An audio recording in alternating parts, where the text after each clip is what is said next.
2018 সালে নিরাপদ সড়ক আন্দোলনে আমাদের স্কুল কলেজের কোমলমতি শিশুদেরকে নির্মম নির্যাতন করা হয়েছে।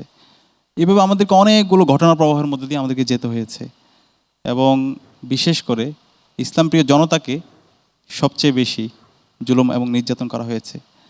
তো এই যে জুলুম, নির্যাতন, নিষ্পেষণ, বৈষম্য, এর মাধ্যমে এদেশের আপামর ছাত্র জনতা তাদের স্বতঃস্ফূর্ত বিস্ফোরণ ছিল আমাদের 24-এর ছাত্র জনতার অভ্যুত্থান।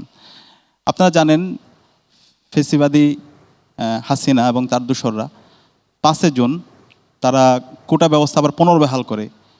এই কোটার মাধ্যমে এদেশের যারা মেধাবী আছে তাদেরকে বঞ্চিত করা হয় এবং এই কোটা সুবিধা দিয়ে যাদেরকে এখানে নিয়ে আসা হয় আলটিমেটলি তারাই এই ফেসিবাদী শাসনকে টিকিয়ে রেখেছিল।